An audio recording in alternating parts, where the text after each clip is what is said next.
우선 어떻게든 돈 구해서 산다. 이게 지금 거의 전 국민이 똑같은 마음으로 가지고 있는 것 같아요. 중요한 거는 이제 가격 격차를 줄여야 되는데 이게 그렇게 규제 정책만 가지고서는 쉽지 않다라고 보여지는 거고, 역사에서 배우는 가장 큰 교훈은 인간은 역사에서 아무것도 배우지 못한다는 사실이잖아요. 역사는 반복된다. 역사에서 좀 배워야 되는데 다 했던 게 또 나오고 또 나오고 또 나오고 지금 그러거든요. 근데 결국은 30년 전에도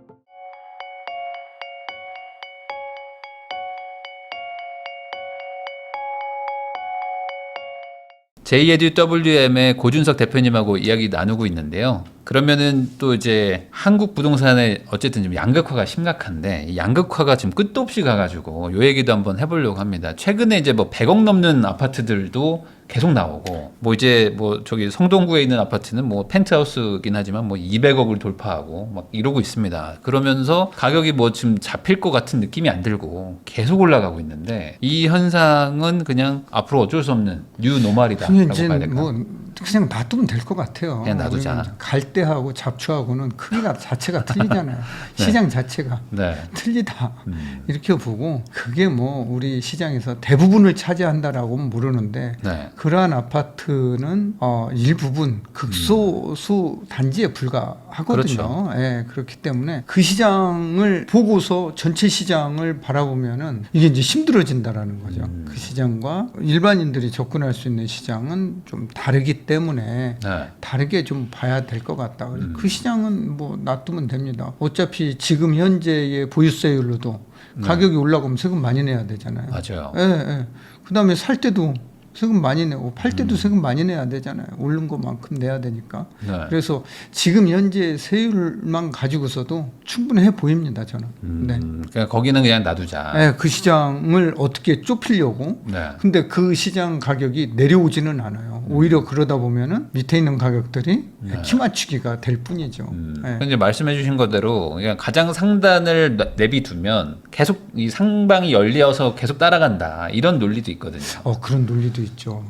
대구는 근데 그게 심하지 않거든요. 그러니까 대구 지방시장은 되게 좋은 아파트들이 있고 펜트하우스 있는 아파트도 있잖아요. 근데 가격 차이가 심하지 않아요. 그래서 우리가 결국은 문제를 일부 특정 한두 채 뭐 그런 걸로 비교해서 보면은 전체 시장이 이제 그렇게 보일 수도 있는데, 그렇게 볼 필요는 없을 것 같습니다. 그러면은 지금 이렇게 어찌 보면 되게 단기간에 막 뭐 50억, 60억 하던 아파트가 지금 막 200억씩 가고 이렇게 막 엄청 급등을 했잖아요, 몇 년 새에. 그러면 이게 그냥 단순한 똘똘한 한 채 때문은 아닌 것 같고, 뭔가 다른 요인도 있을 것 같은데. 그 이제 부동산 가격 올라가는 핵심 돈인 것 같아요. 돈이 M2가 이게 이제 어느 정도 증가하느냐. 지난해 말 기준 2025년 지난 4월까지만 54조가 증가했어요.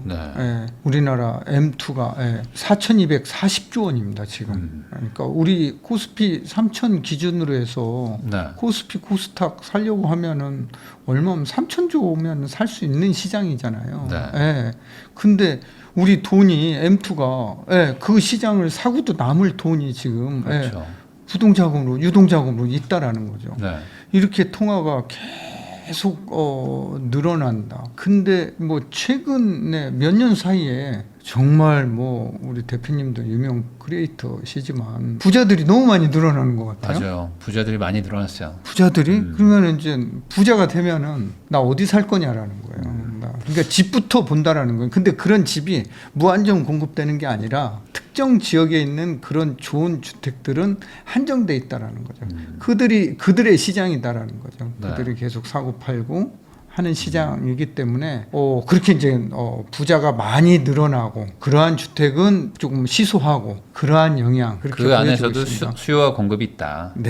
그러면 결국에 뭐 아까 말씀하신 것처럼 뭐 주민센터 위에 짓는 뭐 임대 아파트, 뭐 임대주택 이런 것들도 필요하고, 뭐 초고가 시장도 필요하고, 다 필요하죠. 전반적으로 다 공급이 필요하다. 그러니까 이제 내 월 소득이 뭐 500만 원 되는데 300만 원 되는데 1,000만 원 되는데 이분들이 내 집 마련을 할 수 있는 지역은 다 같은 지역일 수는 없잖아요. 그렇죠.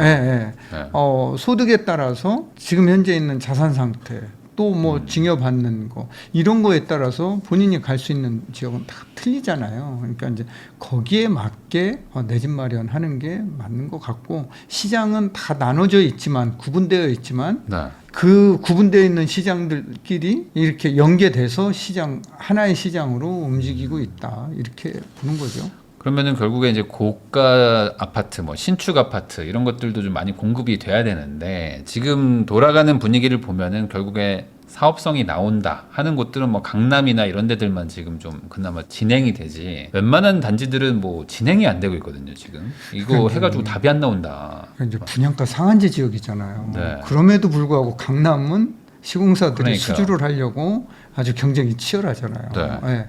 근데 그 위했죠. 이게 이제 뭐 세대수도 작고 그러면 아예 시공사가 맞아요. 참여하지 않는 이런 사업장들도 많이 있고 아예 이제 안 들어가는 거죠. 그래서 조합에서 시공사 선정하기에 굉장히 애를 먹는 그런 지역 서울에서도 그렇게 그런 현상이 나타나고 있다라는 거죠. 그러면은 결국에 뭐 그런 소위 말하는 사업성이 안 좋은 뭐 서울의 외곽지나 뭐 이런 곳들은 인위적으로 좀 혜택을 줘야 된다.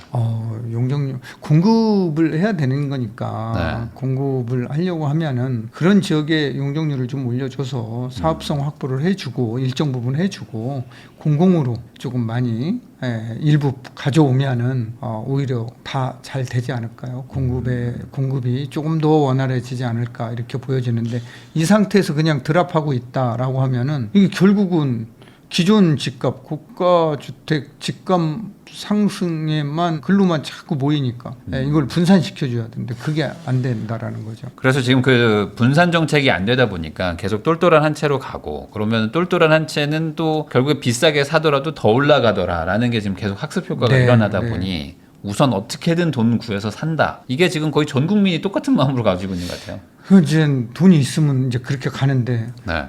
없어서 문제인 거죠. 그러니까 없으면 이제 박탈감만 느껴져요. 네, 그래서 이제 상대적인 박탈감, 네. 뭐 그런 것만 있어서 이제 근로 의욕이 이제 저하되고 이런 게 이제 더 심하면 사회적 문제까지도 될 수 있겠죠. 그래서 중요한 거는 이제 가격 격차를 줄여야 되는데 네. 이게 그렇게 정책으로서 이게 이제 규제 정책만 가지고서는 쉽지 않다라고 보여지는 거고 역사에서 배우는 가장 큰 교훈은 인간은 역사에서 아무것도 배우지 못한다는 사실이잖아요. 역사는 반복된다. 그러니까 이게 독일의 철학자 헤겔이 정말 네. 뼈 때리는 얘기를 한 얘기인데 우리가 과거 부동산 시장을 봐왔잖아요. 저는 뭐 한 30년 이상 부동산 시장을 네. 은행에 있으면서 부동산 담당을 하면서 봐왔지만 역사에서 좀 배워야 되는데 이미 다 해본 건데 다 했던 건데 다 했던 게 또 나오고 또 나오고 또 나오고 지금 그러거든요. 근데 결국은 30년 전에도 공급 부족이 문제였고 지금도 공급 부족이 문제거든요. 네. 그때마다 규제를 했지만 가격은 오히려 중2 아들처럼 통제를 하면은 통제가 안 되고. 통제가 안 되고 어디로 튈지 모르더라라는 거죠. 지금 네. 지방에 있는 부자분들도 서울에 집 사야 된다 이게 되게 강하더라고요. 엄청 세던데요 요즘에. 예전에는 안 그랬어요. 근데 그러니까요. 요즘 최근에는 지방에 가서 세미나를 하거나 네. 강의를 지방에 가서 하면은 대구 어디 사요를 물어보지 않는 아니라 서울 어디 사요를 물어봅니다. 그러니까요. 네. 그러니까 이 분위기도 어쨌든 좀 분산을 시켜야 되는데 그건 돈도 지금 서울로 올라오니까 사람도 올라오고 이걸 어떻게 그래서 분산을 해야 이제 되나요? 일단은 이게 이제 분산하는 게 중요한 게 지금 미분양 물량이 7만 원 가까이 쌓여 있잖아요. 네.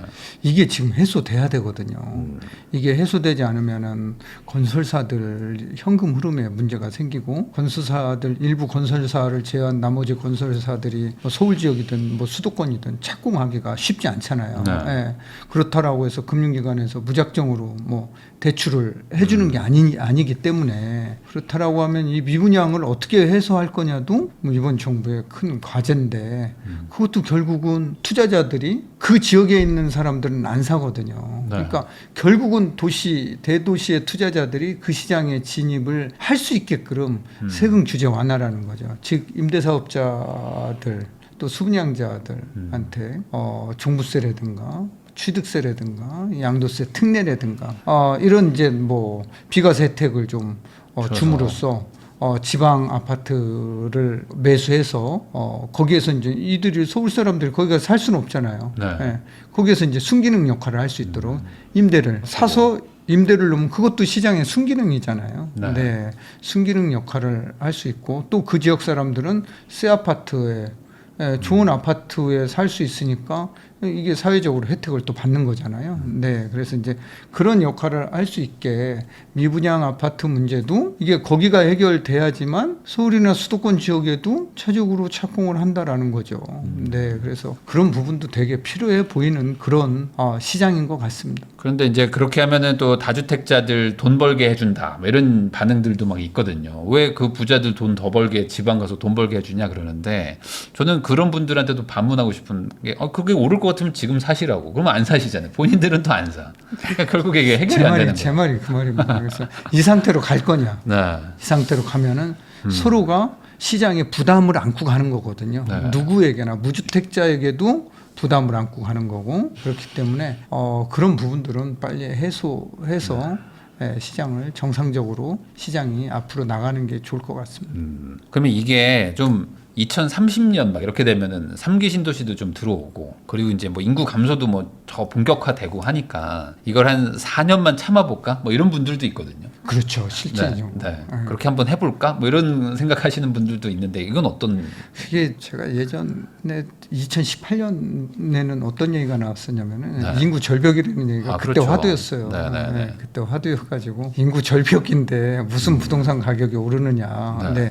이런 얘기 굉장히 많이 했었고 그럼에도 불구하고 2040년이 돼야지만 우리 통계청 발표에 의하면 인구가 5천만 명이 이제 내서 줄어드는 걸로 이렇게 나오는데 외국인들이 계속 지금 우리나라 유입이 되는데 요거는 이제 요거는 감안을 안 한 숫자인 것 같아요. 다문화 가정들이 늘어나고 있고 네 그래서 지방은 지금도 아직도 공급이 많다. 공급이 많은 데는 떨어질 수밖에 없다라는 거예요. 그래서 서울 지역은 그렇게 되려면은 한참 멀었다.